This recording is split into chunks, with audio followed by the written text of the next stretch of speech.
તમારે ઘરેલું પ્રયોગો દ્વારા તમારી ચામડીને ઉજળી બનાવવી હોય, ગ્લો લાવવો હોય, ચમકીલી બનાવવી હોય તો તમારે એલોવેરાનો પ્રયોગ કરવાનો છે.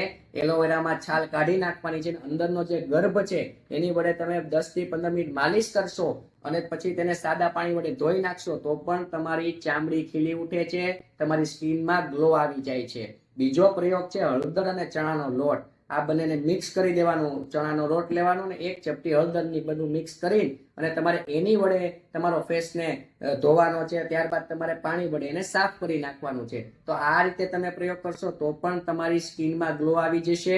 અને ત્રીજા નંબરે તમારે કુદરતી રીતે બનેલા ગુલાબ જળને યાદ કરવાનું છે. તો ગુલાબ જળને તમારે લેવાનું છે અને ચામડી પર આમાં માલિશ કરવાનું છે અને પછી તમે સાદા પાણીથી ધોઈ નાખશો તો પણ તમારી ચામડીમાં ગ્લો આવી જશે, ચામડીનો રંગ ખીલી ઉઠે છે.